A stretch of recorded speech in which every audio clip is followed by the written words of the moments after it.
ஹல்லேலூயா.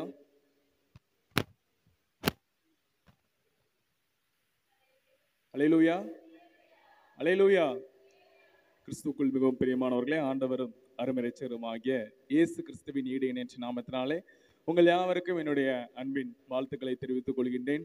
இந்த வருடத்திலும் கூட கடைசி ஞாயிற்றுக்கிழமையிலே ஆண்டவருடைய பெரிதான கிருபையினாலும் இரக்கத்தினாலும் ஆண்டவரை துதிக்கவும் ஆண்டவருடைய நாமத்தை மகிமைப்படுத்தவும் அவருடைய வாசஸ்தலத்திலே நாம் கூடி வந்திருக்கின்றோம்.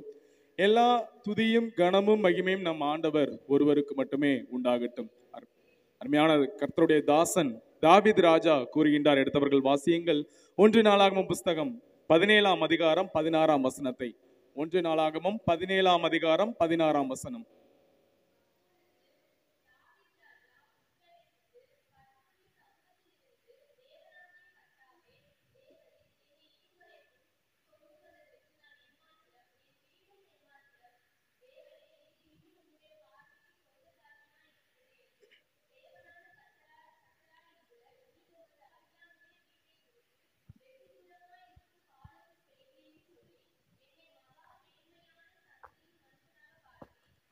அன்பானவர்களே, நாம் வாசிக்க கேட்ட வேத பகுதியிலே ஆண்டவருடைய தாசன் தாவீது ஒரு அருமையான காரியத்தை கூறுகின்றார். என்னவென்றால், தேவரீர் என்னை இதுவரைக்கும் கொண்டு வந்ததற்கு நான் எம்மாத்திரம், என் வீடும் எம்மாத்திரம். அன்பானவர்களே, இந்த வருடத்தின் தொடக்கம் முதல் இந்த நாள் வரை உங்களையும் என்னையும் ஆண்டவர் எந்த ஒரு குறைவில்லாமலும் எந்த ஒரு பிரச்சனை இல்லாமலும், அதாவது பாடுகள் மத்தியிலும் அந்த பிரச்சனைகளின் மத்தியிலும் ஆண்டவர் நம்மோடு இருந்து நம்முடைய கரங்களை பிடித்து நம்மை வழிநடத்தி இந்த வருடத்தின் இந்த கடைசி ஞாயிற்றுக்கிழமையிலே ஆண்டவருடைய ஆலயத்தில் வந்து நன்றி பலிகளை ஏறெடுக்கவும், புது வருடத்தில் நாம் எப்படிப்பட்ட வாழ்க்கையை வாழ வேண்டும் என்பதை குறித்தும் ஆண்டவர் தீர்மானிக்க நம்மை அழைத்திருக்கிறார். அல்லேலூயா, அல்லேலூயா. ஒருவேளை நாம் நினைக்கலாம், நம்முடைய ஜெபம், நம்முடைய பரிசுத்த வாழ்க்கை இல்லை என்றால் நாம் ஆலயத்திற்கு வந்து ஆண்டவருடைய பாதத்தில் காத்திருந்த இந்த காரணத்தினால் ஆண்டவர் நம்மை வழிநடத்தினார் என்று. எல்லாவற்றிற்கும் மேலாக தேவனுடைய கிருபைதான் பிரியமானவர்களே. உங்களையும் என்னையும் இம்மட்டும் ஆண்டவருடைய பெரிதான கிருபையினாலும் இரக்கத்தினாலும் இந்த வருடம் முழுவதும் கண்ணின் மணி போல் பாதுகாத்து என்ன செய்திருக்கிறார், வழி நடத்திருக்கிறார். நம்ம எந்த ஒரு இதுக்கும் நம்ம பாத்திரமே கிடையாது. ஆனால் எல்லாமே ஆண்டவருடைய கிருபை மட்டும் தான் பிரியமானவர்களே. அதுதான் தாவீது மிக அருமையாக கூறுகிறார், நான் எம்மாத்திரம் ஆண்டவரே என்று. அல்லேலூயா. அன்பானவர்களே, இந்த நாளிலும் நாம் இந்த வருடத்தின் கடைசி ஞாயிற்றுக்கிழமையிலே இருந்து கொண்டிருக்கின்றோம். இன்னும் சில நாட்களுக்குள் புதிய வருடத்திற்குள் நாம் என்ன செய்ய போகிறோம், பிரவேசிக்க போகிறோம். அந்த புதிய வருடத்திலும் நாம் புது சிருஷ்டியாக ஆண்டவருடைய பிள்ளைகளாக என்ன செய்ய வேண்டும், புதிய வருடத்திற்குள் பிரவேசிக்க வேண்டும். அப்படிதானே? பழையதெல்லாம் கலைந்து புதிய, அதாவது ஆண்டவருடைய புது சிருஷ்டியாக அந்த புதிய வருடத்திற்குள் நாம் என்ன செய்ய வேண்டும், பிரவேசிக்க வேண்டும். ஆதலால் ஒரு பரிசுத்தமான வாழ்க்கையை இந்த புதிய வருடத்தில் நாம் வாழ என்னென்ன காரியங்கள் செய்ய வேண்டும் என்று ஒரு 4 காரியங்கள் குறித்து இன்றைய தினத்தில் இந்த பரிசுத்த ஓய்வு நாள் ஆராதனையில் நாம் தியானிக்க இருக்கின்றோம். முதலாவதாக, நாம் எவ்வாறு பரிசுத்தமாக வாழ வேண்டும், அதாவது எவற்றில் நமக்கு பரிசுத்தம் தேவை என்பதை குறித்து ஒரு 4 காரியங்கள் நாம் தியானிக்க இருக்கிறோம். எடுத்தவர்கள் வாசியுங்கள். 1 பேதுரு 1ஆம் அதிகாரம் 15ஆம் வசனத்தை. 1 பேதுரு 1ஆம் அதிகாரம் 15ஆம் வசனம்.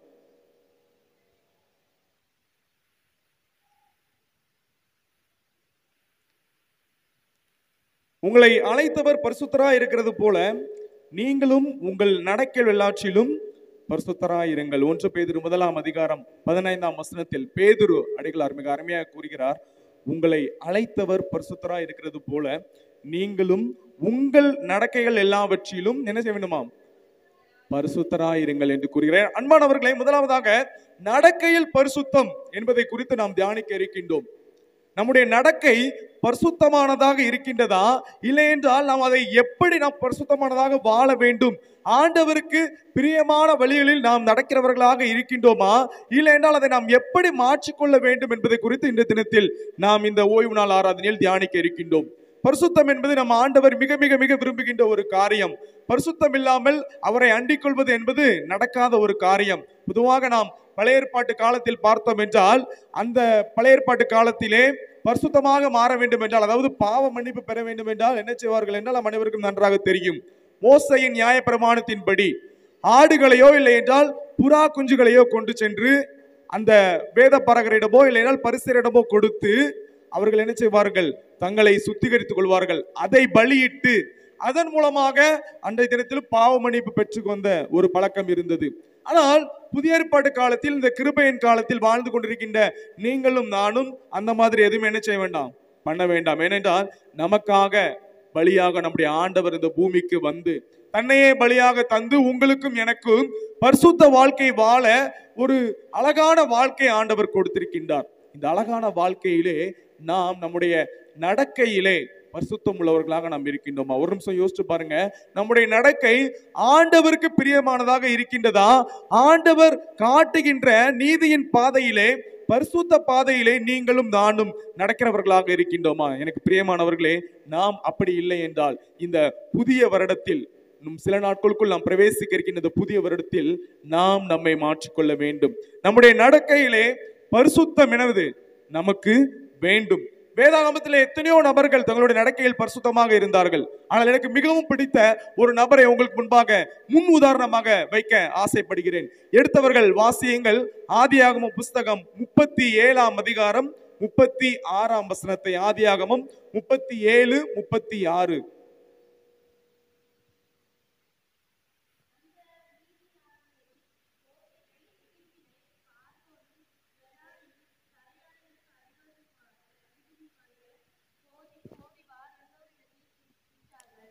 அன்பானவர்களே, நான் ஏற்கனவே சொன்னேன், நிறைய பரிசுத்தவான்கள், நடக்கையிலே பரிசுத்தமாக வாழ்ந்தவர்கள் நம்முடைய வேதாகமத்தில் இருக்கிறார்கள்.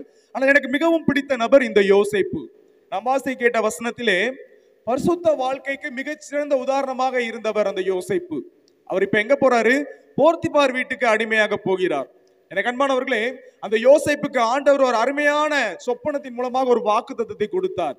ஒரு உயர்ந்த பதவிக்கு உன்னை கொண்டு செல்வேன் என்று. அதாவது உன்னுடைய தந்தையும் உன்னுடைய குடும்பமும் உன்னுடைய சகோதரர்களும் உன்னை வணங்குகின்ற அளவுக்கு நீ உயர்ந்த இடத்தில் இருப்பாய் என்று ஆண்டவர் கூறினார். அப்படிப்பட்ட ஒரு வாக்குத்தத்தத்தை பெற்றுக்கொண்ட நபர் தான் இந்த யோசேப்பு. ஆனால் நாம் வாசிக்க கேட்ட வசனத்துல யோசேப்பு எங்க போயிட்டு இருக்காரு? எகிப்திலே அந்நிய தேசத்திற்கு, அந்நிய மக்கள் மத்தியிலே போர்த்திபார் என்பவருடைய வீட்டிற்கு அடிமையாக என்ன செய்யப்படுகிறார்? கொண்டு செல்லப்படுகிறார். கொஞ்சம் யோசிச்சு பாருங்க. அந்த இடத்துல நம்மளை வச்சு ஆண்டவர் நமக்கு இந்த வருஷத்தின் தொடக்கத்துல ஒரு வாக்குத்தத்தம் தந்திருப்பார். அப்படிதானே? நான் உன்னை இந்த மாதிரி உயர்த்துவேன், இந்த ஆசீர்வாதம் உனக்கு தருவேன், இப்படிப்பட்ட நன்மைகள் உனக்கு கிடைக்கும், நீ இவ்வளவாக உயர்வாய் என்று ஆண்டவர் உங்களுக்கும் எனக்கும் ஒரு வாக்குத்தத்தத்தை கொடுத்திருப்பார். ஆனால் அந்த வாக்குத்தத்தத்திற்கு எதிர்மாறாக ஒரு காரியம் நடக்கும். நமக்கு எப்படி கோபம் வரும்? அப்படிதான், ஆமாவா இல்லையா? ஜெபிக்க மாட்டோம், வேதம் வாசிக்க மாட்டோம், ஆலயத்திற்கு வரமாட்டோம். ஏன்னா நம்ம என்ன காரணம் கூறுவோம் என்றால், ஆண்டவர் எனக்கு கூறின காரியத்தை நிறைவேற்றினாரா? நான் ஏன் பரிசுத்தமாக வாழ வேண்டும்? நான் ஏன் ஆலயத்திற்கு வர வேண்டும்? நான் ஏன் ஜெபிக்க வேண்டும்? நான் ஜெபித்து எனக்கு என்ன கிடைத்தது என்று நாம் யோசிப்போம். ஆனாங்க பாருங்க, அப்படிப்பட்ட சூழ்நிலையில் தான் யோசேப்பு இருக்கிறார். அவர் சும்மா தான் இருந்தார். ஆண்டவர் தான் அவரிடத்தில் வந்து சொப்பனத்தின் மூலமாக ஒரு ஆசீர்வாதத்தை கூறினார். ஆனால் அந்த பகுதியில் யோசேப்பு அடிமையாக போர்த்திபாரின் வீட்டிற்கு கொண்டு செல்லப்படுகிறார். அவருடைய மனநிலை எப்படிப்பட்டதாக இருந்திருக்கும்? நாம் ஏன் பரிசுத்தமாக வாழ வேண்டும்? நம்முடைய நடக்கை ஏன் பரிசுத்தமாக இருக்க வேண்டும்? ஆண்டவருக்காக வாழ்ந்தால் என்ன பயன்? எந்த ஒரு பயனும் இல்லை. நான் சும்மா தான் இருந்தேன், அவர் தான் வந்து வாக்குத்தத்தம் தந்தாரு, இப்ப என்னை அடிமையாக இன்னொரு தேசத்திற்கு, அந்நிய தேசத்திற்கு என்ன செய்யப்படுகிறார்? ஆண்டவர் கொண்டு செல்கிறார் என்று அவர் சோர்ந்து போகவில்லை. மாறாக இன்னும் உறுதியாக என்ன செய்தார்? ஆண்டவரிடத்தில் பரிசுத்தமாக வாழ்ந்ததை நாம் தொடர்ந்து வாசித்தால் தெரியும். குறிப்பாக ஆதியாகமம் புஸ்தகம் 39ஆம் அதிகாரத்தில் இருந்து 2ஆம் வசனத்திலிருந்து 4ஆம் வசனம் வரை நீங்கள் வாசித்து பார்த்தீர்கள் என்றால் தெரியும். போர்த்திபார் அவரை கவனித்து பார்க்கிறார். அவரிடத்தில் ஏதோ ஒன்று இருக்கிறது. அதாவது யோசேப்பு அடிமையாக இருக்கிறார் போர்த்திபாருடைய வீட்டில். ஆனாலும் அந்த வீட்டின் முழு பொறுப்பையும் அந்த அடிமை யோசேப்பின் கையில் போர்த்திபார் கொடுக்கின்றார். ஏனென்றால் அந்த சூழ்நிலையிலும் அந்த கடினமான நிலைமையிலும் யோசேப்பு எப்படி இருந்தார்? பரிசுத்தமாக இருந்தார். பிரியமானவர்களே, எங்கேயாவது நம்ம பார்த்தோமா? அதுல அந்த தொடர்ந்து வாசித்தீர்கள் தெரியும். எங்கேயும் யோசேப்பு ஆண்டவரை முறுமுறுக்கல, ஆண்டவருக்கு விரோதமாக பேசல, ஆண்டவருக்கு விரோதமாக செயல்படல, நான் ஏன் பரிசுத்தமாக வாழ வேண்டும் என்று யோசிக்கல. உறுதியாக நின்றார் ஆண்டவரிடத்தில். ஏனென்றால் அவருக்கு தெரியும் நம்முடைய தேவன் ஜீவனுள்ள தேவன் என்பதை என்ன செய்திருந்தார்? யோசேப்பு அறிந்திருந்தார். அல்லேலூயா, அல்லேலூயா. அன்பானவர்களே, யோசேப்புடைய சூழ்நிலையை போல நம்முடைய சூழ்நிலை இருக்கின்ற பொழுது நாம் யோசேப்பை போல இருந்துருவோமா? நம்முடைய தேவன் ஜீவனுள்ள தேவன் ஐயா, என்ன சூழ்நிலையிலும் வாக்கு மாறாதவர். என்னுடைய நிலைமை இப்பொழுது அப்படி இருக்கலாம், யோசேப்புடைய நிலைமையை போல நாம் ஆண்டவர் கூறின வார்த்தைக்கு எதிராக நம்முடைய வாழ்க்கையை சென்று கொண்டிருக்கலாம். ஆண்டவருடைய உயர்த்துவம் பாரு நம்ம தாழ்ந்து போயிட்டு இருப்போம். ஆண்டவர் நமக்கு இந்த ஆசீர்வாதம் தர்மம் பாரு, அந்த ஆசீர்வாதத்துக்கு எதிர்மாறான காரியங்கள் நடந்துட்டு இருக்கும். ஆனால் அந்த நேரத்தில் நாம் நினைவில் வைத்துக் கொள்ள வேண்டியது ஒரே ஒரு காரியம்தான். நான் உலக மனிதர்களை என்ன செய்யல, நம்பி இருக்கல, ஜீவனுள்ள தேவனை நம்பி இருக்கிறேன். அல்லேலூயா. நான் ஜீவனுள்ள தேவனை நம்பி இருக்கிறேன் ஐயா. அவர் என்னை கைவிட மாட்டார். வாக்கு மாற அவர் மனிதன் அல்ல என்பதை நாம் புரிந்து கொள்ள வேண்டும். உறுதியாக நின்றார் ஆண்டவருக்காக. அந்த உறுதி எங்கு செல்கிறது? சிறைச்சாலை வர செல்கிறது. எனக்கு அன்பானவர்களே, அந்த போர்த்திபாருடைய மனைவி யோசேப்பின் இடத்தில் பாவம் செய்ய வருகின்ற பொழுது உதறி தள்ளிவிட்டு ஓடுகிறான். யோசிச்சு பாருங்க, ஒரு வாலிபன் அடிமையான சூழ்நிலையில் இருக்கிறார். ஆண்டவர் என்னை மறந்துட்டாரு, இனிமே என்ன ஆண்டவர் உயர்த்த மாட்டாரு, நான் ஆண்டவர் கூறின சொப்பனத்தை போல என்னுடைய குடும்பத்திற்கே அதிபதியாக இருக்க முடியாது என்று அவர் யோசித்திருந்தால் அந்த பாவத்தில் விழுந்திருப்பார். ஆனால் அவர் என்ன யோசிச்சாரு? ஜீவனுள்ள தேவன் என்ன பார்த்துட்டு இருக்காரு, அவருக்கு முன்பாக நான் எப்படி பாவம் செய்ய முடியும்? நம்மளால சொல்ல முடியுமா பிரியமானவர்களே? இன்றைய தினத்திலும் நீங்களும் நானும், இந்த கிறிஸ்தவ வாழ்க்கை வாழ்ந்து கொண்டிருக்கின்ற நீங்களும் நானும், ஆண்டவர் என்னை பார்த்து கொண்டிருக்கிறார் ஐயா, ஆண்டவருக்கு விரோதமாக நான் எப்படி பாவம் செய்ய முடியும்? ஆண்டவருக்கு விரோதமாக என்னுடைய நடக்கைகள் எப்படி பாவ வழிக்குள் செல்ல முடியும்? நாம் யோசிப்போமா? கண்டிப்பாக யோசிக்க மாட்டோம், அப்படிதானே? ஆனால் யோசிப்பன்ற தினத்தில் யோசித்தார் பிரியமானவர்களே, என்னுடைய நடக்கை பரிசுத்தமாக இருக்க வேண்டும். என்ன சூழ்நிலை வேண்டுமானாலும் எனக்கு வரட்டும், என்ன நிலைமை வேண்டுமானாலும் எனக்கு ஏற்படட்டும், என்ன பாடுகள் என்ன கஷ்டங்கள் என்னுடைய குடும்பத்திலும் எனக்கும் வரட்டும், தனிப்பட்ட வாழ்க்கையில் வரட்டும், ஆனால் நான் ஒண்ணுதான், ஒரே ஒரு இதுதான், நடக்கையில் என்ன? பரிசுத்தமாக இருப்பேன், ஆண்டவருக்கு பிரியமான பிள்ளையாக இருப்பேன். அதிகாரம் 39 21 நாம் பார்க்கிறோம். சிறைச்சாலையில் இருக்கின்றார் யோசேப்பு. ஆனாலும் அங்கும் ஆண்டவர் அவருக்கு இரக்கம் செய்கிறார். சிறைச்சாலைக்காரனுடைய அந்த தலைவனுடைய கண்களில் யோசேப்புக்கு என்னது? தயவு கிடைத்தது என்று அதில் நாம் பார்க்கிறோம். யோசிச்சு பாருங்க, எங்கெல்லாம் ஆண்டவர் அவரை கொண்டு போறாரோ அங்கெல்லாம் அவர் எப்படி இருந்தாரு? பரிசுத்தமாக இருந்தாரு, ஆண்டவருக்கு கீழ்ப்படிந்து நடந்தாரு. எனக்கு அன்பானவர்களே, அதனால் அந்த சூழ்நிலையிலும் இக்கட்டான சூழ்நிலையிலும் போர்த்திபாருடைய வீட்டில் இருக்கும் சில வீட்டுக்கு தலைவராக மாற்றினார். சிறைச்சாலைக்கு போகிறார், அங்குள்ள காரியங்கள் எல்லாம் அவருக்கு ஒப்புக் கொடுக்கப்படுகிறது. ஆண்டவருடைய பிள்ளைகள் எங்கு சென்றாலும் பரிசுத்த வாழ்க்கை வாழ்கின்ற பொழுது ஆண்டவர் அவர்களை ஆசீர்வதிக்க என்ன செய்கிறார்? வல்லவராக இருக்கின்றார். தொடர்ந்து நாம் பார்க்கிறோம், உடனடியாக ஆண்டவர் அவரை உயர்த்தல. பல நாட்கள் கடந்து சென்றது, சிறைச்சாலையிலே இருந்து கொண்டிருந்தார், ஆனால் பரிசுத்தமாக இருந்தார். இப்படிப்பட்ட ஒரு சூழ்நிலையில் தான் ஆதியாகமம் புஸ்தகம் 41 42 மற்றும் 43 ஆண்டவர் அவரை உயர்த்துகின்ற அந்த காரியத்தை நாம் பார்க்கிறோம். வாசியங்கள் ஆதியாகமம் 41 42 மற்றும் 43 ஆம்.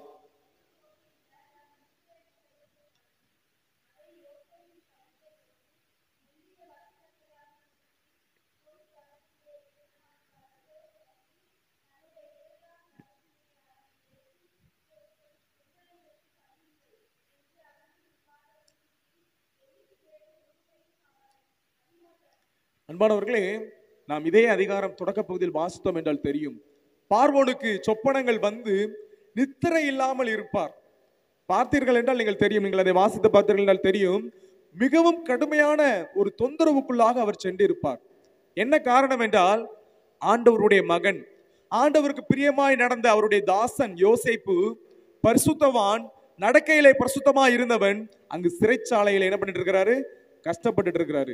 ஆனால் நீங்கள் பார்வோன் ராஜா நிம்மதியா தூங்கிட்டு இருக்காருன்னு சொப்பனத்தின் மூலமாக அவரை தொந்தரவு செய்து அவரை எழுப்பி சிறைச்சாலையில் இருந்த யோசேப்பை வெளியே கொண்டு வந்து அந்த சொப்பனத்திற்கு பதில் கூற வைத்து அதற்கு அடுத்தபடியாக அந்த எகிப்து தேசத்திற்கு முழுமையாக நாம் வாசி கேட்ட வேத பகுதியிலே வாசிக்க கேட்ட அதில் கூறப்பட்டுள்ளது, அதிபதியாக என்ன செய்கிறார்? யோசேப்பை ஆண்டவர் உயர்த்துகிறார். பிரியமானவர்களே, இந்த யோசேப்புடைய காரியத்திலிருந்து ஒன்றே ஒன்று நாம் உறுதியாக பிடித்துக் கொள்ள வேண்டும். எந்த சூழ்நிலை வேண்டுமானாலும் நமக்கு இருக்கலாம், எந்த நிலைமை வேண்டுமானாலும் நமக்கு இருக்கலாம், எவ்வளவு கஷ்டங்கள் எவ்வளவு பாடுகள் வேண்டுமானாலும் நமக்கு இருக்கலாம். ஆனால் நாம் ஒன்றை மட்டும் உறுதியாக பிடித்துக் கொள்ள வேண்டும்.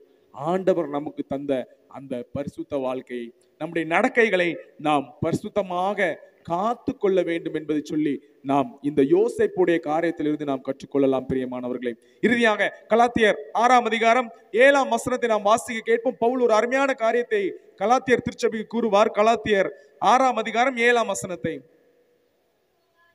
ஆம்.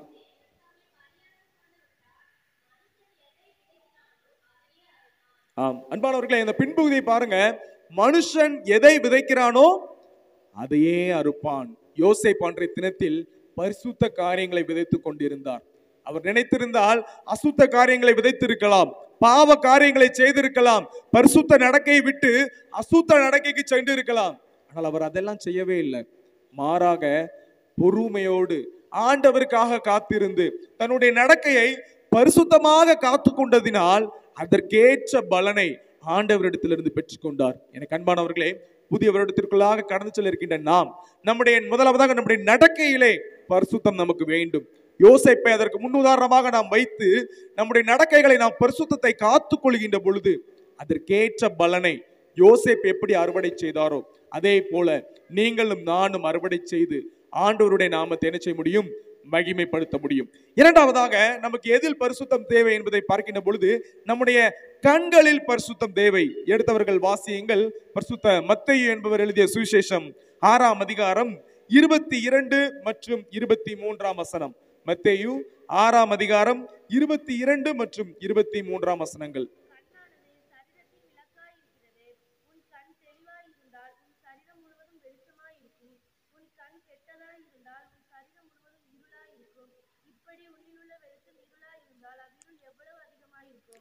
அன்பானவர்களே, இரண்டாவதாக நம்முடைய கண்களில் பரிசுத்தத்தை பற்றி நாம் தியானிக்க இருக்கின்றோம். முதலாவதாக நம்முடைய நடக்கையில் நாம் எப்படி பரிசுத்தம் உள்ளவர்களாக இருக்க வேண்டும் என்பதை குறித்து பார்த்தோம்.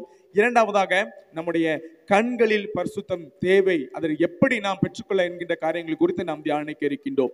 இயேசு கிறிஸ்து நம்முடைய ஊழிய பாதையில் கூறிய வார்த்தைகள் தான் நாம் இப்பொழுது வாசிக்க கேட்டோம். அருமையாக கூறுகிறார், கண்ணானது சரீரத்தின் விளக்காய் இருக்கிறது. உன் கண் தெளிவாய் இருந்தால் எப்படி இருக்குமா? உன் சரீரம் முழுவதும் வெளிச்சமாய் இருக்கும் என்று ஆண்டவர் கூறுகிறார். எனக்கு பிரியமானவர்களே, இந்த கண்களினாலே தான் இந்த தினத்திலே நம்முடைய பரிசுத்த வாழ்க்கை பல நேரங்களிலே என்ன பண்ணப்படுகிறது என்றால் குலைத்து போகப்படுகிறது. அதாவது நம்முடைய கண்கள் காண்கின்ற காட்சிகள் யாவும், ஒவ்வொரு காட்சியும் அந்த தவறான காரியங்கள், அந்த இச்சைகள், இன்னும் பலவிதமான பாவங்கள் மூலமாக நம்முடைய பரிசுத்த வாழ்க்கை மிக மிக மிக என்ன பண்ணப்படுகிறது? பாதிக்கப்பட்டு வருகின்றது. இரண்டாவது, அந்த கண்களிலே நாம் எப்படி பரிசுத்தமாக இருக்க வேண்டும்? இந்த கண்களின் இச்சைகளினால், இந்த கண்களின் பாவத்தினால் என்னென்ன காரியங்கள் நமக்கு நடக்கும் என்பது குறித்து இன்றைய தினத்திலும் இந்த இரண்டாவது பகுதியில் நாம் தியானிக்க இருக்கின்றோம். எடுத்தவர்கள் வாசியுங்கள். திவ்ய வாசகனாகிய யோவானுக்கு வெளிப்படுத்தின விசேஷம் 3ஆம் அதிகாரம் 18ஆம் வசனத்தின் பின்பாகம். வெளிப்படுத்தின விசேஷம் 3:18ஆம் வசனத்தின் பின்பாகத்தை.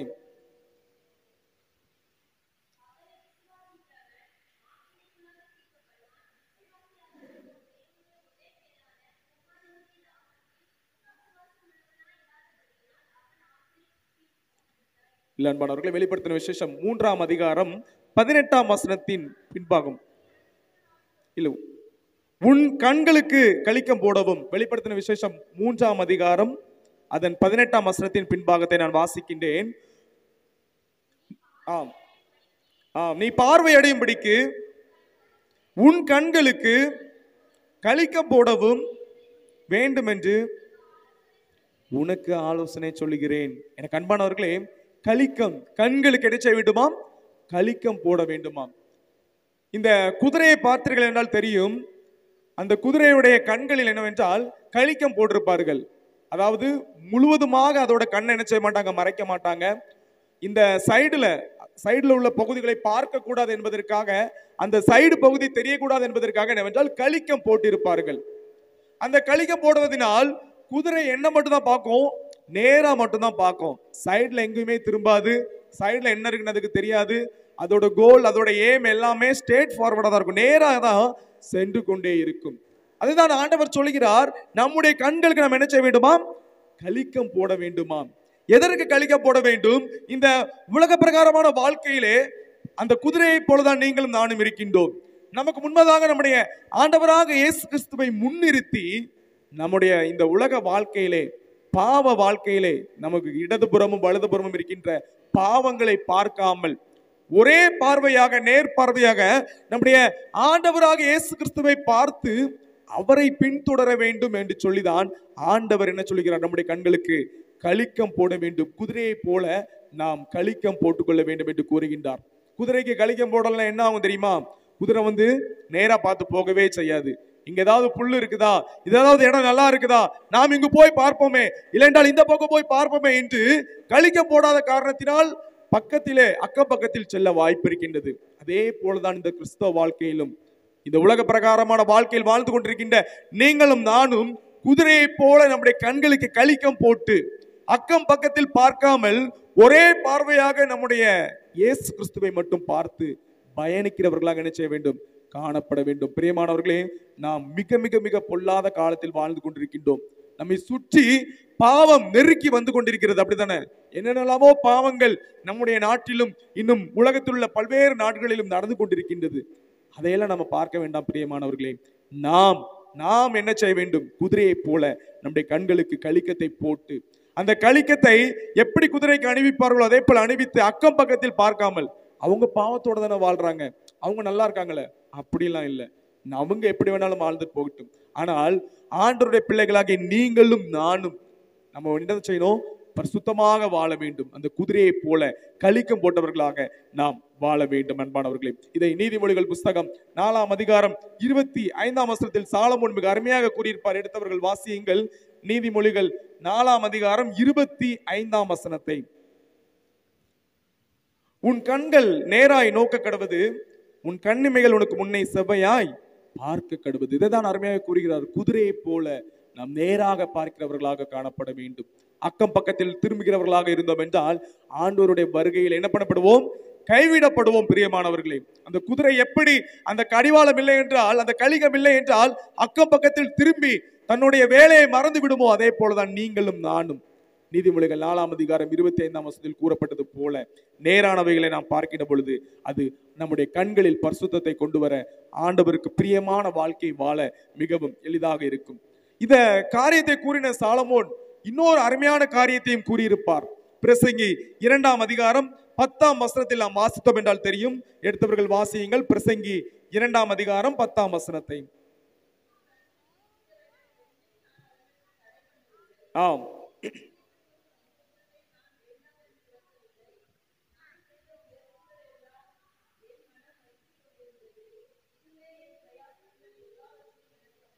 ஆம் அன்பானவர்களே, கண்கள் நேராக பார்க்க வேண்டும் என்று கூறின சாலமோன், அதே சாலமோன் பிரசங்கி 2ஆம் அதிகாரம் 10ஆம் வசனத்தில் என்ன கூறினார் என்பதை நாம் இப்பொழுது வாசிக்க கேட்டோம்.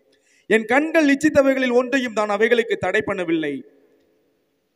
நம் சாலமோனை பற்றி நம் அனைவருக்கும் நன்றாக தெரியும். ஆண்டவர் அவரை சந்தித்து உனக்கு என்ன வேண்டும் என்று கேட்ட பொழுது, எனக்கு சொத்து தாங்க, சுகம் தாங்க, இல்லை என்றால் இன்னும் நிறைய நாடுகளை தாங்க, நாட்டு மக்கள் நான் ஆட்சி செய்ய வேண்டும், அதெல்லாம் அவர் கேட்கல. ஆண்டவரே, நான் சிறுவனாக இருக்கிறேன், எனக்கு நல்ல ஞானத்தை நீர் தாரும் என்று சொல்லி ஆண்டவரிடத்தில் கேட்ட ஒரு மனிதன். ஆண்டவர் அவர் ஞானத்தை மட்டும் கேட்டதினால் மற்றெல்லா காரியங்களும் நினைச்சதார். ஆண்டவர் அவருக்கு கூட கூட்டி கொடுத்தார். அந்த சாலமோனை சொல்லுகிறார், என் கண்கள் இச்சித்தவைகளில் ஒன்றையும் நான் அவைகளுக்கு என்ன பண்ணவில்லை, தடை பண்ணவில்லை என்று கூறுகிறார். எனக்கு அன்பானவர்களே, இந்த சாலமோனுடைய வாழ்க்கை நாம் பார்த்தோம் என்றால் 1 ராஜாக்கள் புஸ்தகம் 11ஆம் அதிகாரம் 4வது வசனத்தில் நீங்கள் வாசித்து பார்த்தீர்கள் என்றால் தெரியும். தன்னுடைய மனைவிமார்களுடைய சொல்லை கேட்டு அந்நிய தெய்வங்களை வழிபடுகின்ற ஒரு மனிதராக மாறிவிட்டார் அந்த சாலமோன். அன்றைய தினத்திலும் ஆண்டவருடைய பிள்ளையாக இருந்தவர், ஆண்டவருக்கு பிரியமான வழியில் நடக்க வேண்டும் என்று ஆண்டவரிடத்தில் ஞானத்தை கேட்டவர். ஆனால் அதே சாலமோன் ஆண்டவருடைய வழியை விட்டு விலகி தன்னுடைய மனைவிமார்களுடைய பேச்சை கேட்டு அந்நிய தெய்வத்தை வழிபடுகின்ற, கண்கள் குருடான ஒரு குதிரையை போல அக்கம் பக்கத்தில், அதாவது கழிக்கமில்லாத குதிரையை போல பக்கத்தில் பார்க்கிறவராக காணப்பட்டு பாவ வாழ்க்கையில் விழுந்த காரியத்தை நாம் 1 ராஜாக்கள் 11ஆம் அதிகாரத்தில் பார்க்க முடியும். அன்பானவர்களே, சாலமோனை குறித்து வேதாகமம் அருமையாக கூறுகிறது. அவரை போல ஞானவான் உலகத்துல முன்னமும் கிடையாது, இனிமும் வரப்போறது கிடையாது என்று. அப்படிப்பட்ட ஒரு ஞானவானை என்ன பண்ணிட்டான் சாத்தான், தன்னுடைய கண்களின் இச்சைகளினால் அவர் என்ன பண்ணிட்டான், எத்தனத்தில் வில பண்ணிவிட்டான். பிரியமானவர்களே, யோசிச்சு பாருங்க. அப்படிப்பட்ட ஞானத்தை கொண்ட ஒரு சாலமோன் கூறுகிறார், என் கண்கள் இச்சித்தவைகள் எதையும் நான் தடை பண்ணவில்லை என்று. ஆண்டவர் அவரை உடனடியாக அப்படி விட்டுவிடவில்லை. பிரியமானவர்களே, நாம் 1 ராஜாக்கள் 1ஆம் அதிகாரம் அதில் 9 மற்றும் 10ஆம் வசனங்கள் வாசித்து பார்த்தோம் என்றால் தெரியும். 2 முறை ஆண்டவர் அவருக்கு என்ன செய்வார், எச்சரிப்பு கொடுப்பார். மகனே, இந்த பாவத்தில் இருந்து மனம் திரும்பு, இந்த பாவ காரியத்திலிருந்து நீ வெளியே வா என்று அவருக்கு 2 முறை ஆண்டவர் எச்சரிக்கை கொடுத்தார். ஆனால் அவர் என்ன செய்யல, ஆண்டவருடைய சத்தத்திற்கு செவி கொடுக்கவில்லை. பிரியமானவர்களே, இன்றைய தினத்திலும் உங்களையும் என்னையும் ஆண்டவர் பார்த்து அதே தான் கூறுகிறார். உங்களுடைய கண்களில் பரிசுத்தம் வேண்டும் மகனே, உங்களுடைய கண்களில் பரிசுத்தம் வேண்டும் மகளே. இந்த பாவ வாழ்க்கையிலிருந்து நீ என்ன பண்ணு, வெளியே வா என்று சாலமோனை அழைத்த தேவன் உங்களையும் என்னையும் இன்றைய தினத்திலும் அழைத்துக் கொண்டிருக்கிறார். பிரியமானவர்களே, நாம் நம்முடைய பாவத்தை விட்டு வெளியே வந்து இந்த கண்களின் இச்சைகளினால் விட்டு வெளியே வந்து ஆண்டவருக்கு பிரியமான வாழ்க்கை வாழ்கின்ற பொழுது அது ஆண்டவருடைய நாமத்தை மகிமைப்படுத்தும் வண்ணமாக இருக்கும். மத்தேயு எழுதின சுவிசேஷம் 18ஆம் அதிகாரம் 9ஆம் வசனத்தில் ஆண்டவர் விரதமாக கூறுகிறார். வாசியுங்கள், மத்தேயு 18ஆம் அதிகாரம் 9ஆம் வசனத்தை.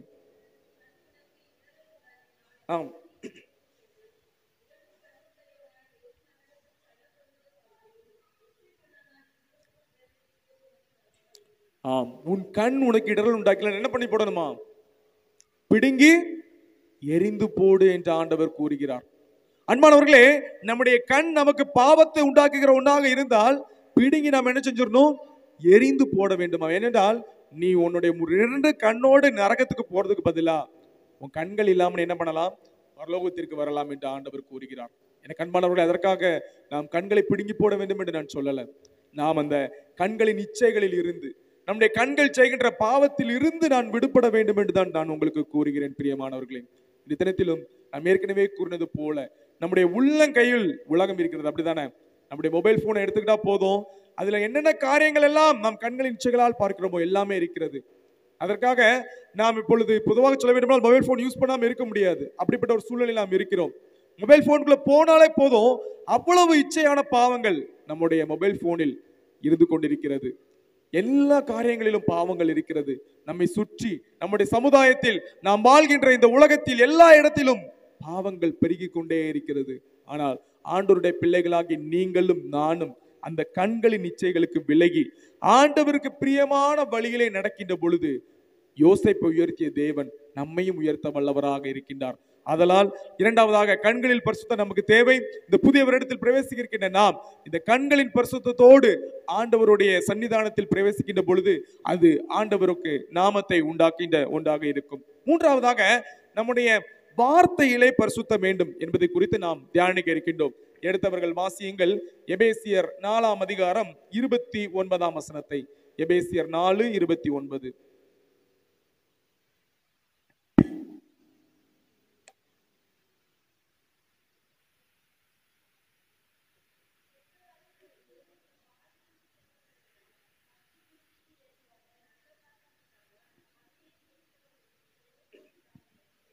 அன்பானவர்களே, மூன்றாவதாக வார்த்தையில் பரிசுத்தம். என்னென்ன காரியங்கள் மூலமாக நம் வார்த்தையில் பரிசுத்தத்தை கற்றுக்கொள்ளலாம், வார்த்தையில் பரிசுத்தமாக நாம் வாழலாம் என்பதை குறித்து இப்பொழுது நாம் தியானிக்க இருக்கின்றோம். நாம் வாசி கேட்ட வேத பகுதியில் பவுல் கூறுகின்றார், கெட்ட வார்த்தை ஒன்றும் உங்கள் வாயிலிருந்து புறப்பட வேண்டாம், பக்தி விருத்திக்கு ஏதுவான நல்ல வார்த்தை உண்டானால் அதையே கேட்கிறவர்களுக்கு பிரயோஜனம் உண்டாகும்படி என்ன செய்ய வேண்டுமாம், பேச வேண்டுமாம்.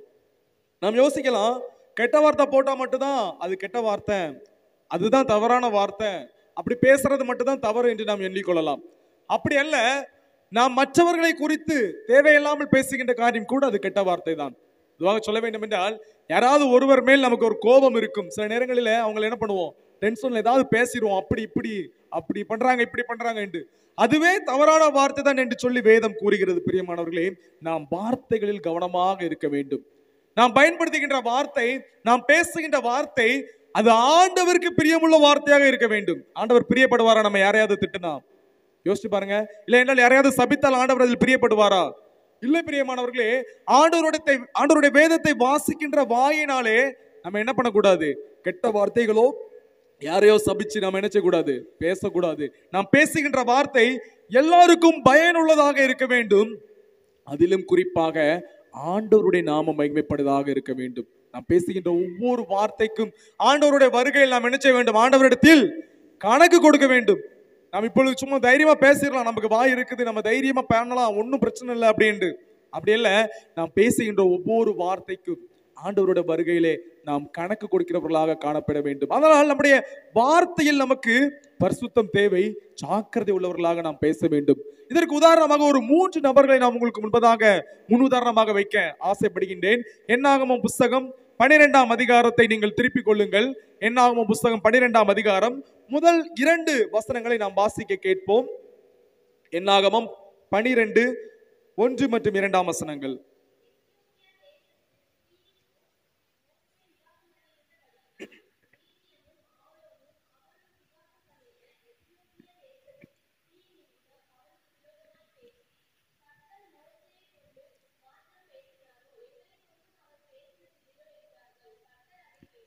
அன்பானவர்களே, மோசேக்கு விரோதமாக பேசிய ஆரோன் மற்றும் மிரியாம் குறித்து நாம் இப்பொழுது தியானிக்க இருக்கின்றோம்.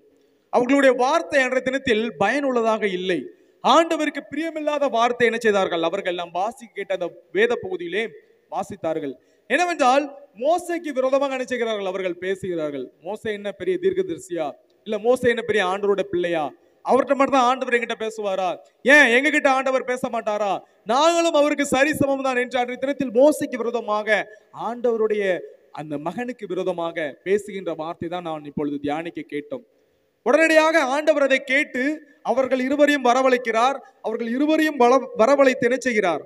அவர்களுக்கு ஒரு சிறிய தண்டனை, குறிப்பாக மிரியாமுக்கு ஒரு சிறிய தண்டனை கொடுக்கிறார். கொஞ்சம் யோசிச்சு பாருங்க.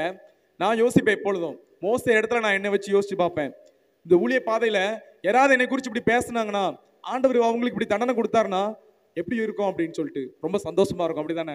என்னை குறிச்சு அவன் பேசினான், தப்பா பேசினான், நான் யாரு? ஆண்டவருடைய ஊழியக்காரன், ஆண்டவருக்காக வேதத்தை சுமக்கிறவன், ஆண்டவருக்காக ஊழியம் செய்கிறவன், என்னை பத்தி பேசணும்ல, உனக்கு இது வேணும், இதுக்கு மேலே வேணும் அப்படின்னு சொல்லி நான் யோசிப்பேன். ஆனால் நம்முடைய மோசே அப்படி யோசிக்கவில்லை.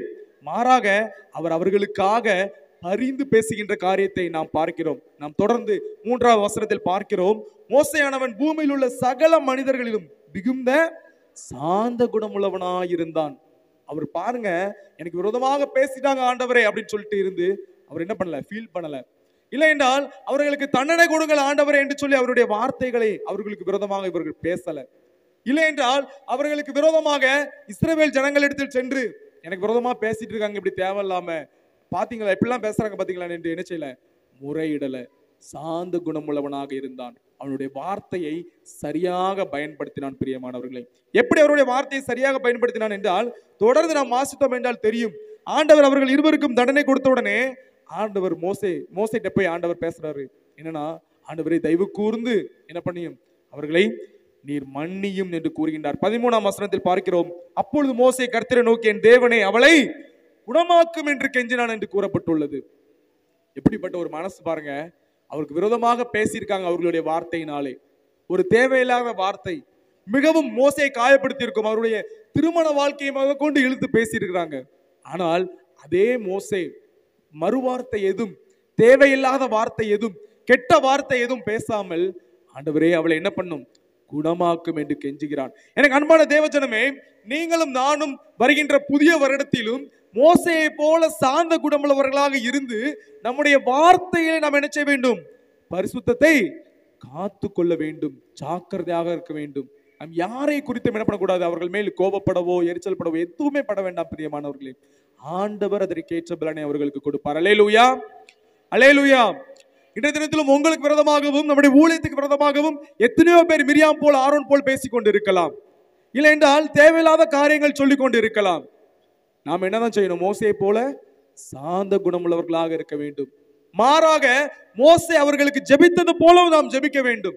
அதுக்காக அவங்க என்ன வேணாலும் பேசட்டும், நம்ம பொறுமையா இருக்கணும் இல்ல, எல்லாருக்காகவும் நாம் ஜெபிக்க வேண்டும். அவர்கள் தான் உண்மையான தேவனுடைய ஊழியக்காரர்கள். ஆதலால் இந்த வருகின்ற புதிய வருடத்திலும் நமக்கு விரோதமாக என்ன காரியங்கள் பேசினாலும் சரி, என்ன காரியங்கள் நமக்கு விரோதமாக செய்தாலும் சரி, மாறாக நாம் பொறுமை உள்ளவர்களாக மோசேயை போல சாந்த குணமுள்ளவர்களாக இருந்து நம்முடைய வார்த்தையை கவனமாக பயன்படுத்துகின்ற பொழுது ஆண்டவர் மோசேயை உயர்த்தியது போல உங்களையும் என்னையும் உயர்த்த வல்லவராக இருக்கின்றார். இறுதியாக ஒரே ஒரு மனிதனை குறித்தும் அவருடைய பரிசுத்த வாழ்க்கை குறித்தும் நாம் தியானித்து ஜெபிக்க இருக்கின்றோம். திருப்பிக் கொள்ளுங்கள். சங்கீதத்தின் புஸ்தகம் 24ஆம் அதிகாரம் 4ஆம் வசனத்தை. சங்கீதம் 24:4.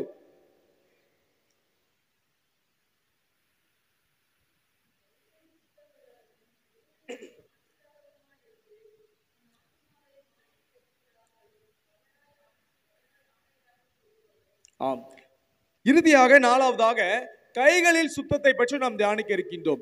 முதலாவதாக நடக்கையில் பரிசுத்தத்தை பற்றி பார்த்தோம். இரண்டாவதாக கண்களில் பரிசுத்தத்தை பற்றி பார்த்தோம். மூன்றாவதாக வார்த்தையில் நாம் எப்படி பரிசுத்தம் உள்ளவர்களாக இருக்க வேண்டும் என்பதை குறித்து பார்த்தோம்.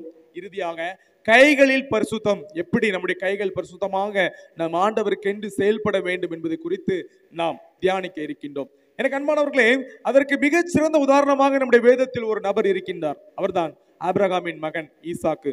ஆதியாகமம் புஸ்தகம் 26ஆம் அதிகாரத்தை நீங்கள் திருப்பி வைத்துக் கொள்வீர்கள் என்றால், அந்த பகுதியிலே ஈசாக்கு எப்படிப்பட்ட ஒரு கிறிஸ்தவ வாழ்க்கை வாழ்கிறார், அதாவது ஆண்டவருக்கு பிரியமான ஒரு வாழ்க்கை வாழ்கிறார் என்று நாம் அதில் பார்க்க முடியும்.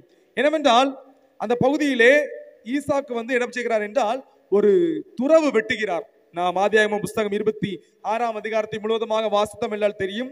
குறிப்பாக 14 மற்றும் 15ஆம் வசனத்திலே அவருடைய அந்த காரியங்கள் குறித்து என்ன செய்கிறார்கள் என்றால், அந்த ஜனங்கள், குறிப்பாக பெலிஸ்தர்கள் என்ன செய்கிறார்கள், பொறாமை கொள்கிறார்கள். ஏனென்றால் அவருக்கு ஏகப்பட்ட ஆசீர்வாதங்கள் ஆண்டவர் கொடுத்திருந்தார். அவரிடத்தில் இல்லாத ஆசீர்வாதங்கள் எதுவுமே இல்லை என்பது போல் அன்றைய தினத்தில் இருந்தது. அதனால் அவர் மேல் என்ன செய்து பொறாமைப்பட்டு 15ஆம் வசனத்தை நாம் பார்க்கிற பொழுது, அவன் தகப்பனுடைய ஆபிரகாமின் நாட்களில் அவனுடைய வேலைக்காரர் வெட்டின துறவுகள் எல்லாம் தூர்த்து மண்ணினால் என்ன செய்தார்களாம், நிரப்பி போட்டார்கள் என்று கூறப்பட்டுள்ளது. பிரியமானவர்களே, ஈசாக்கு பொறுமையாக தான் இருந்தார். எந்த ஒரு வம்பு தும்புக்கு போகாத ஒரு மனிதன். அவரை ஆண்டவர் அளவுக்கு அதிகமாக ஆசீர்வதித்ததை 14வது வசனத்தில் கூறப்பட்டுள்ளது. அப்படிப்பட்ட அந்த ஆசீர்வாதம் இருந்ததினால் பெலிஸ்தர்கள் 14வது வசனத்தில் அவர் மேல் கோபப்பட்டு 15ஆம் வசனத்தில் அவருடைய தந்தைக்குரிய ஆபிரகாமுடைய அந்த துறவுகளை எல்லாம் என்ன பண்ணுகிறார்கள், தூர்த்து போடுகிறார்கள். எப்படி கோபம் வர யோசிச்சு பாருங்க. ஆபிரகாமுடைய ஒரு பையன், விசுவாசிகளின் தகப்பன், ஏகப்பட்ட செல்வத்திற்கு சொந்தக்காரருடைய மகன், அப்படிப்பட்ட ஆசீர்வாதத்தை கொண்டிருந்த ஈசாக்கு, அவர் நினைத்திருந்தால் அவரிடத்தில் உள்ள செல்வங்களை, வேலைக்காரர்களை வைத்து என்ன பண்ணிருக்கலாம், பெலிஸ்தர் முழுவதையும் அழிச்சிருக்கலாம். ஆனால் அவர் அப்படி பண்ணல. தன்னுடைய கைகளை சுத்தமுள்ளதாக அவர் பாதுகாத்து கொண்டார். அந்த பகுதியில் நாம் வாசிக்கிறோம், அவர்கள் அப்படி பண்ண உடனே பொறுமையாக அந்த பகுதியை விட்டு என்ன செய்கிறார், ஈசாக்கு கடந்து செல்லுகின்றார். ஒரு பொறுமை அவருடைய கைகளில் நடித்தனத்தில் இருந்தது. பிரியமானவர்களின் யோசிச்சு பாருங்க. நீங்களும் நானும் நம்மிடத்தில் தேவையில்லாத இதே போல பெலிஸ்தர்களை போல நம்ம எந்த ஒரு வம்புக்கும் அவங்ககிட்ட போயிருக்க மாட்டோம், எந்த பிரச்சனையும் அவங்ககிட்ட பண்ணியிருக்க மாட்டோம். ஆனா அவர்கள் நம்மேல் பொறாமை கொண்டு பலவிதமான காரியங்கள் நமக்கு விரோதமாக செய்திருப்பார்கள். அப்படி செய்கின்ற பொழுது இந்த புதிய வருடத்திலும் கூட நம்முடைய கைகளை சுத்தமாக நம்மை பாதுகாத்துக் கொள்ள, பரிசுத்த வாழ்க்கை வாழ இந்த ஈசாக்கை போல நாம் என்ன செய்ய வேண்டும், பொறுமையோடு இருக்க வேண்டும். பொறாமப்படுறவங்க படட்டும் பிரியமானவர்களே, நம்மேல் கோபப்படுறவங்க படட்டும், என்ன காரியங்கள் வேண்டுமானாலும் உங்களுக்கு விரோதமாக அவர்கள் செய்யட்டும். நாம் என்ன செய்யக்கூடாது, அதற்கு திருப்பி எதுவும் செய்யக்கூடாது. பொறுமையாக நாம் என்ன செய்ய வேண்டும், இருக்க வேண்டும். தொடர்ந்து நாம் வாசித்தோம் என்றால் தெரியும். அதே அதிகாரம் 20 மற்றும் 21ஆம் வசனத்தில் கேராரூர் மேய்ப்பர்கள் என்ன செய்கிறார்கள், வருகிறார்கள். அவர்களும் என்ன பண்ணுகிறார்கள், ஈசாக்குடைய துறவுகளை எல்லாம் அவரிடத்தில் சண்டை போடுகிறார்கள். இதெல்லாம் எங்களுடைய துறவு, இந்த துறவில் என்ன பண்ணக்கூடாது, நீ பயன்படுத்தக்கூடாது. அந்த வசனத்தை நாம் வாசிக்க கேட்போம். 20 மற்றும் 21ஆம் வசனத்தை.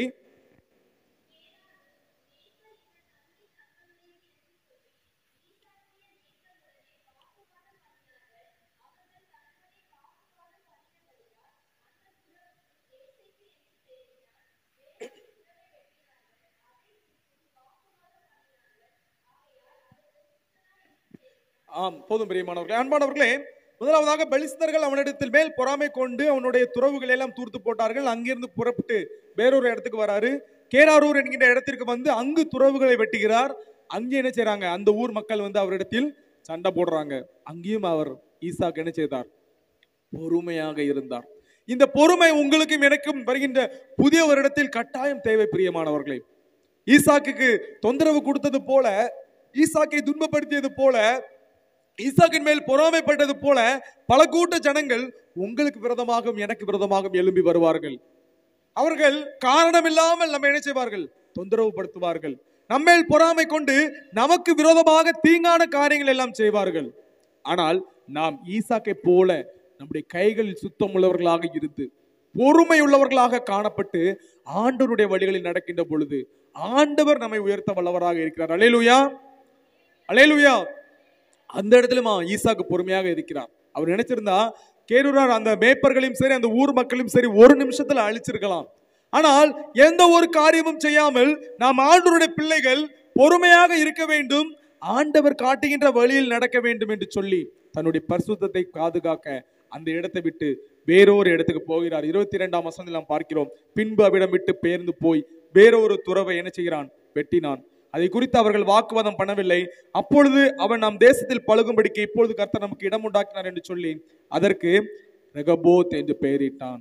அல்லேலூயா, அல்லேலூயா. அன்பானவர்களே, 3 முறை அவர் பொறுமையாக இருந்தார். முதல் முறை பெலிஸ்தர்கள் வந்தார்கள், 2வது முறை கேரோரார் மேய்ப்பர்கள் வந்தார்கள்.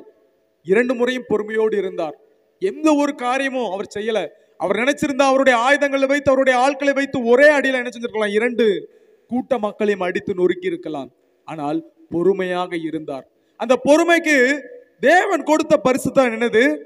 ரெகபோத் என்கின்ற ஒரு அளவில்லாத ஒரு ஆசீர்வாதம். பிரியமானவர்களே, இந்த தினத்திலும் ஆண்டவர் உங்களையும் என்னை பார்த்து கூறுகின்ற காரியம், நீ இந்த ஈசாக்கை போல உன்னுடைய கைகளை பரிசுத்தமாக காத்துக் கொள்கின்ற பொழுது, பரிசுத்த செயல்களை செய்கின்ற பொழுது, உங்களுக்கும் எனக்கும் என்ன செய்வார்? ஆண்டவர் கண்டிப்பாக ஒரு ரெகபோத்தை வைத்திருப்பார். வருகின்ற புதிய வருடத்திலும் இதே போல பிரச்சனைகள் நமக்கு வரலாம். இதே போல நம்மை தொந்தரவு செய்பவர்கள் இருக்கலாம்.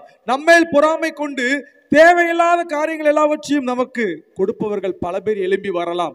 கேரோரார்கள் மேய்ப்பரை போல, பெலிஸ்தர்களை போல பல நபர்கள் நமக்கும் வரலாம். ஆனால் ஈசாக்கை போல நீங்களும் நானும் பொறுமையாக இருக்கின்ற பொழுது, நம்முடைய கைகளை சுத்தமாக காத்து கொள்கின்ற பொழுது, ஆண்டவர் உங்களுக்கும் எனக்கும் ஒரு ரெகபோத்தை தர பலவராக இருக்கிறார். தொடர்ந்து வாசித்தோம் என்றால் 28, 29 வசனங்களை நீங்கள் வாசித்து பார்த்தீர்கள் தெரியும்.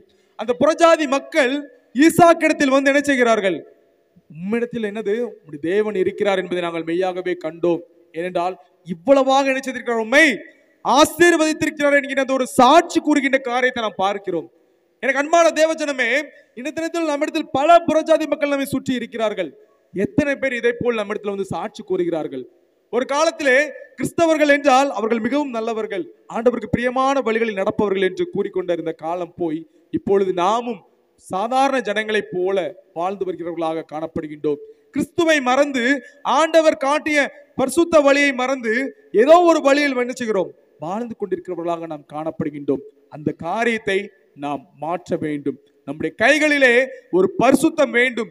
ஈசாக்கை போல ஒரு பொறுமை உங்களுக்கும் எனக்கும் வேண்டும். பிரியமானவர்களே, அப்படி நாம் பொறுமையோடு ஆண்டவருக்காக பரிசுத்தமாக வாழ்கின்ற பொழுது ரெகபோத்தை ஆண்டவர் தர பலவராக இருக்கின்றார். இறுதியாக ஒரு உண்மை சம்பவத்தை கூறி நான் ஜெபிக்க ஆசைப்படுகின்றேன். இந்தியாவின் வடகிழக்கு மாநிலமான நாகாலாந்து என்கின்ற மாநிலம் நம் அனைவருக்கும் நன்றாக தெரியும். அது ஆங்கிலேயர்கள் காலத்தில் அசாம் மாநிலத்தின் கீழாக ஒன்றிணைந்த பகுதியாக இருந்தது. அந்த பகுதிக்கு இங்கிலாந்தில் இருந்து ஆண்டவருடைய வார்த்தைகளை நற்செய்தியாக அறிவிக்க ஒரு கூட்ட மிஷனரிகள் கடந்து வந்தார்கள். அந்த நாகாலாந்து மக்கள் மனித தலைகளை வெட்டி தங்களுடைய சமயத்தில், அதாவது அவர்களுடைய சடங்குகள் எல்லாம் செய்வது வழக்கமாக இருந்தது. அதனால் அவர்களை தலைவெட்டிகள் என்று கூட அழைப்பார்கள் பழைய காலத்தில். அப்படிப்பட்ட ஒரு சூழ்நிலையில் வாழ்ந்து கொண்டிருந்த அந்த மக்களை, அந்த நாகாலாந்து மக்களுக்கு ஆண்டவருடைய சுவிசேஷத்தை அறிவிக்க மிஷனரிகள் பல பிரயாசங்கள் எடுத்தார்கள். ஆனால் எந்த ஒரு பிரயாசமும் கைகூடவில்லை. அந்த மக்கள் இன்னும் தங்களுடைய பழைய வாழ்க்கையில் இருந்து கொண்டு மனித தலையை வெட்டி தங்களுடைய சடங்குகளையும் தங்களுடைய சம்பிரதாயங்கள் ஒவ்வொன்றையும் நிறைவேற்றி வருகிறவர்களாக காணப்பட்டார்கள். அப்படிப்பட்ட ஒரு சூழ்நிலையிலே அந்த மிஷனரி குழு அந்த கிராமத்தில் உள்ள, நாகாலாந்தில் உள்ள ஒரு கிராமத்தில் உள்ள ஒரு குடும்பத்தை சந்தித்து ஆண்டவருடைய நற்செய்தியை அவர்களுக்கு அறிவிக்க ஆண்டவர் உதவி செய்தார். அந்த குடும்ப தலைவன் மற்றும் அவருடைய மனைவி மற்றும் 2 பிள்ளைகளிட 4 பேரும் ஆண்டவரை சொந்த ரட்சகராக ஏற்றுக்கொண்டார்கள். ஆண்டவருடைய பிள்ளைகளாக மாறினார்கள். ஆண்டவர் காட்டுகின்ற வழியிலே நடக்க என்ன செய்தார்கள்? தொடங்கினார்கள். அப்படிப்பட்ட அந்த சூழ்நிலையில் அவர்கள் தினமும் ஜெபித்து ஆண்டவருக்கு பிரியமான வாழ்க்கை, பரிசுத்த வாழ்க்கை வாழ ஆரம்பித்தார்கள். இதை அறிந்த அந்த ஊர் தலைவன் அந்த 4 பேரையும் ஊர் முன்பதாக வரவழைத்தான். எல்லார் மக்களுக்கும் முன்பதாக அவர்களை நிறுத்த வைத்து, இப்படி புதிதாக நீங்கள் செய்கின்ற காரியம் என்ன, நம்முடைய கடவுள்களை விட்டு அங்கள் சென்ற காரியம் என்ன என்று எல்லாவற்றையும் அவர்களிடத்தில் கேட்டானாம். அப்பொழுது அவர்கள் கூறினாராம், ஆண்டவராக இயேசு கிறிஸ்து ஜீவனுள்ள தேவன், நமக்காக ஜீவனை 2000 வருடங்கள் முன்பதாக தந்திருக்கின்றார். ஆதலால் நாங்கள் அவரை சொந்த ரட்சகராக ஏற்றுக்கொண்டோம், அவருடைய பிள்ளையாக மாறிவிட்டோம் என்று கூறினார்களாம். உடனடியாக அந்த கிராம தலைவன் கூறினாராம், நம்முடைய கடவுள் தான் உண்மையான கடவுள், அந்த கடவுளை மறுதளித்து விட்டு என்ன பண்ணு, நீங்க வந்துரு, அப்படி வரவில்லை என்றால் மிகப்பெரிய பின்விளைவுகள் ஏற்படும் என்று கூறினாராம். உடனடியாக அந்த குடும்ப தலைவர் கூறினாராம், என்ன ஆனாலும் பரவாயில்லையா, நான் ஆண்டவரை சொந்த ரட்சகராக ஏற்றுக்கொண்டேன், அவருக்காக வாழ வேண்டும் என்று முடிவு செய்து விட்டேன், இனி என்னுடைய வாழ்க்கை அவருக்காக மட்டும்தான் என்று கூறினாராம். உடனடியாக கிராம தலைவன் அந்த 2 அவருடைய குழந்தைகளுக்கு மேல் அம்பு எய்ய சொன்னாராம். அதே போல் அந்த கிராமத்து மக்கள் அந்த 2 குழந்தைகளையும் அம்பு எய்து கொண்டார்கள். துடி துடிக்க அந்த 2 குழந்தைகளும் அந்த இடத்திலே பரிதாபமாக இறந்து போனார்கள். இப்பொழுதாவது என்ன பண்ணு, அந்த கடவுளை விட்டு பின்னாடி வா, நம்முடைய கடவுளை வழிபடு என்று கூறுகின்ற பொழுது அந்த நபர் கூறினாராம், இல்லையா, நான் உறுதியாக நிற்க போகிறேன், என் ஆண்டவர் எனக்காக ஜீவனை தந்தார், அவருக்காக என்னுடைய குழந்தைகளை இழக்க நான் தயாராக இருக்கிறேன் என்று கூறினாராம். உடனடியாக அவருடைய மனைவி மேல் ஒரு அம்பு வந்து விழுந்ததாம். அதில் அவருடைய மனைவி அந்த இடத்தில் பரிதாபமாக உயிரிழந்தார். மிகவும் கெஞ்சினார்கள் அவருடைய குழந்தைகளும் அவருடைய மனைவிகளும். ஆனால் அவருடைய பரிசுத்த வாழ்க்கையிலே, அவருடைய பரிசுத்த ஜீவியத்தில் என்ற தினத்தில் வந்த மனிதன் நினைச்சதார், உறுதியாக இருந்தார். கடைசி வாய்ப்பு, இப்போவாது அந்த கடவுளை மறுதளிச்சுட்டு நம்ம வழிக்கு வா, உன்னை மட்டுமாவது நாங்கள் நினைச்சுகிறோம், உயிரோடு பிடிக்கிறோம் என்று கூறினார்களாம். அப்பொழுது அந்த நபர் கூறினாராம், என்னனாலும் பண்ணுங்க, என்னை சித்திரவதை பண்ணுங்க, என்னை கொடுமை பண்ணுங்க, என்னை துன்பப்படுத்துங்க, ஏன் என்னுடைய தலையை வேண்டுமானாலும் வெட்டுங்க, ஏசப்பா விட்டு நினைச்ச மாட்டேன், பின்வாங்கி வரமாட்டேன் என்று கூறி அந்த இடத்திலே இரத்த சாட்சியாக அந்த மனிதனும் மரித்தாராம். அப்படி மறிக்கின்ற வேளையிலே அவர் மேல் அம்பு எய்து அவரை கொல்லுகின்ற அந்த சூழ்நிலையில் அவர் எழுதிய பாடல் தான், இயேசுவின் பின்னே போக துணிந்தேன், பின்னோக்கேன் நான், பின்னோக்கேன் நான் என்கின்ற அந்த பாடல். பிரியமானவர்களே, அப்படி இரத்த சாட்சியாக மரித்த அந்த குடும்பத்தின் மூலமாக அந்த ஊர் தலைவர் மட்டுமல்ல, அந்த கிராம மக்கள் ஒவ்வொருவரும் யோசிக்க ஆரம்பித்தார்களாம். 2000 வருடங்களுக்கு முன்பதாக வாழ்ந்த ஒரு மனிதன் இயேசு கிறிஸ்து, அவருக்காக இப்படி உறுதியாக வாழ வேண்டும் என்று இந்த குடும்பம் முடிவு செய்த காரணம் என்ன? அந்த மனிதர் அப்படி என்ன செய்தார்? நமக்கும் கடவுள்கள் இருக்கிறது, அதற்கு பலிகள் சடங்குகள் எல்லாம் நாம் செய்கிறோம், ஆனால் இப்படி ஒரு உறுதியான வாழ்க்கை நம்மிடத்தில் இல்லையே என்று அந்த ஊர் தலைவருக்கும் அந்த கிராம மக்களுக்கும் ஒரு ஆச்சரியமாக இருந்ததாம். இந்த காரியத்தை குறித்து அங்குள்ள மிஷனரிகளிடத்தில் அவர்கள் பேசுகின்ற பொழுது அந்த மிஷனரிகள் கூறின நற்செய்தியை கேட்டு அந்த ஊர் முழுவதும் ரட்சிக்கப்பட்டார்களாம். அல்லேலூயா, அல்லேலூயா. ஆண்டவரை சொந்த ரட்சகராக ஏற்றுக்கொண்டார்களாம். இன்றைய தினத்திலும் இந்தியாவிலே முதல் கிறிஸ்தவ மாநிலமாக, அதாவது அதிக கிறிஸ்தவர்களை கொண்ட மாநிலமாக உள்ளது இந்தியாவின் வடகிழக்கு பகுதியில் உள்ள நாகாலாந்து மாநிலம் தான். அல்லேலூயா, அல்லேலூயா. அங்கு 80% மக்கள் ஆண்டவருடைய பிள்ளைகளாக நினைச்சுகிறார்கள், இருக்கிறார்கள். இதற்கு முக்கியமான காரணம் அன்றைய தினத்திலும் உறுதியோடும் பரிசுத்தத்தோடும் வாழ்ந்த அந்த குடும்பத்தின் பிள்ளைகள் தான். பிரியமானவர்களே, இந்த தினத்திலும் நீங்களும் நானும் எத்தனையோ வருடங்கள் ஆண்டவருடைய பிள்ளைகளாக இருக்கின்றோம். அந்த குடும்பத்தை போல பரிசுத்தமானவர்களாக ஆண்டவருக்காக முன்வைத்த காலை பின்வைக்காமல் உறுதியோடு நீங்களும் நானும் இருக்கின்றோமா? கொஞ்சம் யோசிச்சு பாருங்களேன். அந்த மனிதருடைய இடத்துல வைத்து நம்ம யோசிச்சு பாருங்க. நாம் பரம்பரை கிறிஸ்தவர்களாக இருக்கலாம், இல்லை என்றால் புதிதாக ரட்சிக்கப்பட்டவர்களாக இருக்கலாம். ஆனால் நீங்களும் நானும் அந்த நாகாலாந்து மனிதரை போல ஆண்டவருக்காக என் காலை முன்வைத்து விட்டேன் ஐயா, நான் இனி பின்வைக்க போவதில்லை. எந்த சூழ்நிலை வந்தாலும் சரி, என்ன பாடுகள் வந்தாலும் சரி, என்ன கஷ்டங்கள் வந்தாலும் சரி, நான் உறுதியாக நிற்பேன் ஆண்டவருக்காக, நான் முன்வைத்த காலை பின்வைக்க மாட்டேன் என்று எத்தனை பேர் நம்முடைய இந்த பரிசுத்த வாழ்க்கையில நாம் உறுதியாக இருக்கிறோம்? பிரியமானவர்களே, கொஞ்சம் ஒரு நிமிஷம் யோசிச்சு பாருங்களேன். ஒரு சின்ன பாடு வர்றதுக்குள்ள, ஒரு சின்ன கஷ்டம் வர்றதுக்குள்ள ஆண்டவரை விட்டு பின்வாங்கி போகிறவர்களாக, ஜெபிக்காமல் வேதம் வாசிக்காமல் ஆலயத்திற்கு வராமல் சோர்ந்து போகிறவர்களாக நாம் காணப்படுகின்றோமே. ஒரு மனிதன் தன்னுடைய குடும்பத்தையும் தன்னுடைய உயிரையும் நமக்காக ஜீவன் தந்த ஆண்டவருக்காக விட்டு ஒரு சாட்சியுள்ள வாழ்க்கை வாழ்ந்து சென்றிருக்கிறார். நீங்களும் நானும் என்ன செய்து கொண்டிருக்கிறோம்? ஆண்டவருக்காக உறுதியாக வாழ்கின்றோமா? ஆண்டவர் காட்டுகின்ற பரிசுத்த வழிகளை நடக்கின்றோமா? நம்முடைய கண்கள் பரிசுத்தமானதை பார்க்கின்றதா? நம்முடைய வார்த்தைகள் பரிசுத்தமானதை பேசுகின்றதா? இல்லை என்றால் நம்முடைய கைகள் பரிசுத்தமான செயல்களை செய்கின்றதா? கொஞ்சம் யோசிச்சு பாருங்க. 4 காரியங்களை நாம் பார்த்தோம். எப்படிப்பட்டதாக நம்முடைய வாழ்க்கை இருக்கின்றது, எப்படிப்பட்ட சூழ்நிலையில் நம்முடைய வாழ்க்கை இருக்கின்றது. புது வருடத்திற்குள் நாம் செல்ல இருக்கின்றோம். புது சிருஷ்டியாக என்ன செய்ய வேண்டும்? நாம் செல்ல வேண்டும். பிரியமானவர்களே, அதனால் ஆண்டவருடைய பாதத்தண்டை வந்து ஆண்டவருடைய வார்த்தைகளை தியானித்த நாம் நம்முடைய நடக்கையிலும், நம்முடைய கண்களிலும், நம்முடைய வார்த்தையிலும், நம்முடைய கைகளிலும் பரிசுத்தத்தை அணிந்து கொண்டவர்களாக இந்த புதிய வருடத்திற்குள் நாம் செல்வோம். ஆண்டவர் தாமே இந்த புதிய வருடத்தை நமக்கு ஒரு ஆசீர்வாதமான வருடமாகும், புதிய வருடத்தில் நாம் செய்கின்ற காரியங்கள் எல்லாவற்றிலும் பரிசுத்தமானதாகவும் அவருக்கு பிரியமானதாகவும் இருக்க செய்வாராக. நம் யாவரும் இருக்கின்ற இடத்திலே முழங்கால் படியிட்டு ஒரு சில நிமிடங்கள் ஆண்டவரிடத்தை நோக்கி நாம் ஜெபிக்க இருக்கின்றோம். பிரியமானவர்களே, பரிசுத்தம் இல்லாமல் தேவனிடத்தில் வருவது என்பது கூடாத காரியம். எனக்கு அன்பான தேவ ஜனமே, ஆலயத்திற்கு வருவதினாலோ, ஆண்டவரை நோக்கி ஜெபிப்பதினாலோ, ஆலயத்திற்கு காணிக்கைகள் கொடுப்பதினாலோ நாம் ஆண்டவருடைய பிள்ளைகளாக மாறிவிட முடியாது. ஆண்டவருக்காக நாம் பரிசுத்தமானவர்களாக நாம் வாழ வேண்டும். 4 காரியங்கள் நாம் பார்த்தோம், எப்படியெல்லாம் நாம் பரிசுத்தமாக வாழ வேண்டும் என்று. நடக்கையிலே நமக்கு பரிசுத்தம் தேவை, கண்களிலே நமக்கு பரிசுத்தம் தேவை, நம்முடைய கைகளிலே நமக்கு பரிசுத்தம் தேவை, நம்முடைய வார்த்தைகளில் நமக்கு பரிசுத்தம் தேவை. 4 நபர்களையும் நான் உங்களுக்கு முன்பாக உதாரணமாக வைத்திருந்தேன். நாம் நம்முடைய வாழ்க்கை, நம்முடைய குடும்பத்தின் வாழ்க்கை, திருச்சபையில் நம்முடைய வாழ்க்கை எப்படிப்பட்டதாக இருக்கிறது? அந்த 4 நபர்களைப் போல நாமும் பரிசுத்தம் உள்ளவர்களாக இருக்கின்றோமா? இல்லை என்றால் பாவத்தில் விழுந்து எழும்ப முடியாமல் இருக்கின்றோமா? பிரியமானவர்களே, இந்த நாளிலும் கூடி வந்திருக்கின்ற இந்த நல்ல வேளையிலும் ஆண்டவரிடத்தில் நம்முடைய பாவங்களை எல்லாம் மனத்தாழ்மையாய் அறிக்கையிடுவோமா? யாருமே பக்கத்தில் இருக்க யாரையுமே பார்க்க வேண்டாம். பிரியமானவர்களே, எல்லோரும் ஆண்டவரை நோக்கி பாருங்கள். நம்முடைய கண்கள் அந்த குதிரை எப்படி நேரான பார்வை பார்க்குமோ அதே போல நீங்களும் நானும் இப்பொழுது ஆண்டவரை நோக்கி பார்க்க போகிறோம். ஆண்டவரை மட்டும்தான் பார்க்க போகிறோம். நம்முடைய மனதில் உள்ள பலவிதமான குழப்பங்கள், நம்முடைய வாழ்க்கையில் உள்ள பாடுகள், துன்பங்கள் எல்லாவற்றையும் ஒரு ஓரமாக எடுத்து வைத்து விட்டு ஆண்டவரை நோக்கி பார்ப்போமா? அன்பான தேவ ஜனமே, புதிய வருடத்திற்குள் செல்ல இருக்கிறோம். புது சிருஷ்டியாக நாம் செல்ல வேண்டாமா?